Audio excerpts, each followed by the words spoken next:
One of the things that annoyed me to no end about Democrats during Trump's time as president is that they always seem to go after him using the dumbest arguments possible. They always tried to make the weakest case the strongest case. So, for example, Russiagate. How many times have we talked about Russiagate? They would make these bombastic claims. You had liberal media writers who were saying Donald Trump was a Russian asset since the 1980s. I believe the exact year was 1987. You had people claiming there's a piss tape where hookers are pissing on Donald Trump or whatever. I mean, it was always the most salacious, over-the-top cases that had the least amount of evidence. And they made that the big national story. Well, that infuriated me to no end. Why? Not only because it's untrue, those things, which they are, but also because there's enough dirt there anyway. You don't have to make stuff up. Well, here we go. This is a perfect example of that in action. So this is in Raw Story. Trump raked in over $80 million from businesses in the UK and Ireland while president. This is not allowed. This is not legal. This is grounds for impeachment when he was president. There's this little thing called the Emoluments Clause of the Constitution, and the idea behind that is a president can't get paid by foreign governments. Why? Because those foreign governments are basically corrupting the president to do their bidding. And the president, you can no longer rely on them to do what's best for the American people. Now, we already know in this country, our presidents do the bidding of corporations and not the people. But this is even a level above and beyond that. You have foreign governments now have the direct ear of the president, and they get their way because they pay this guy tens of millions of dollars. That looks like it's exactly what happened. Former President Donald Trump made more than $80 million from his business in Ireland and Scotland during his years in the White House, according to a report from the watchdog group Citizens for Responsibility and Ethics in Washington. Crew's report stated that all the money was made with extraordinary conflicts of interest, mixing Trump's personal financial interests with the national interests of the United States. The group claims that Trump made over $1 billion in income while he was president, with up to $160 million of that money coming from businesses in foreign countries with interest in U.S. foreign policy.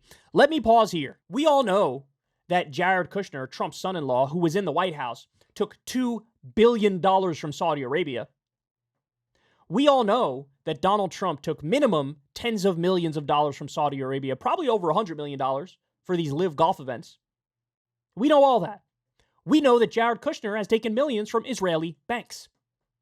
We know that too. We know that Trump, as he's running for president this time around, just cut a deal with the government of Oman for millions of dollars.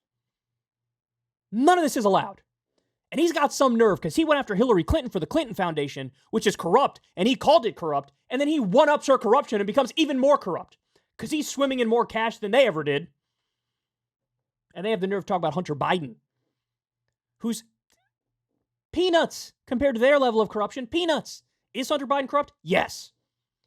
Nothing compared to this. Nothing. A crew points out Trump made the choice not to divest from his businesses while serving his term as president, a choice that crew says led to 4 years of egregious conflicts of interest between his business and the government.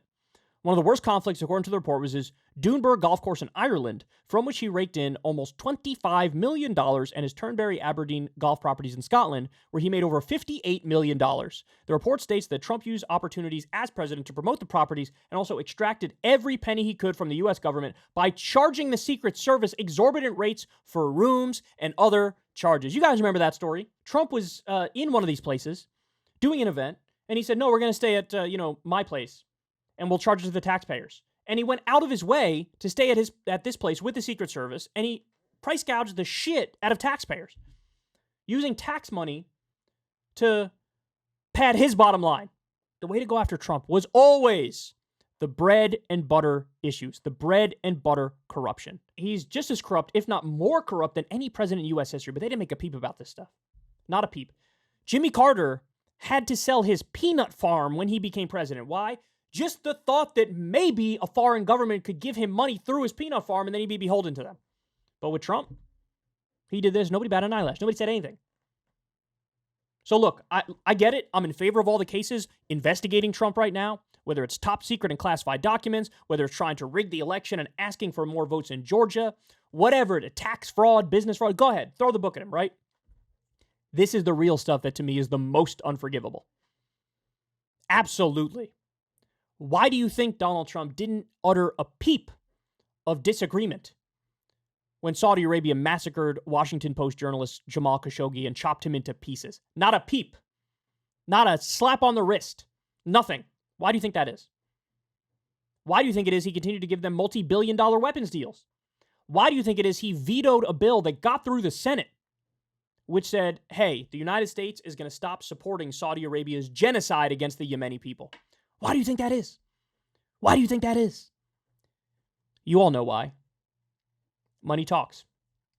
Money talks. And it certainly talks to him. Hey, y'all, do me a favor and like and subscribe. It helps out big time in the algorithm. Click the bell as well for notifications when videos drop. And watch that video on screen right now. You know you want to.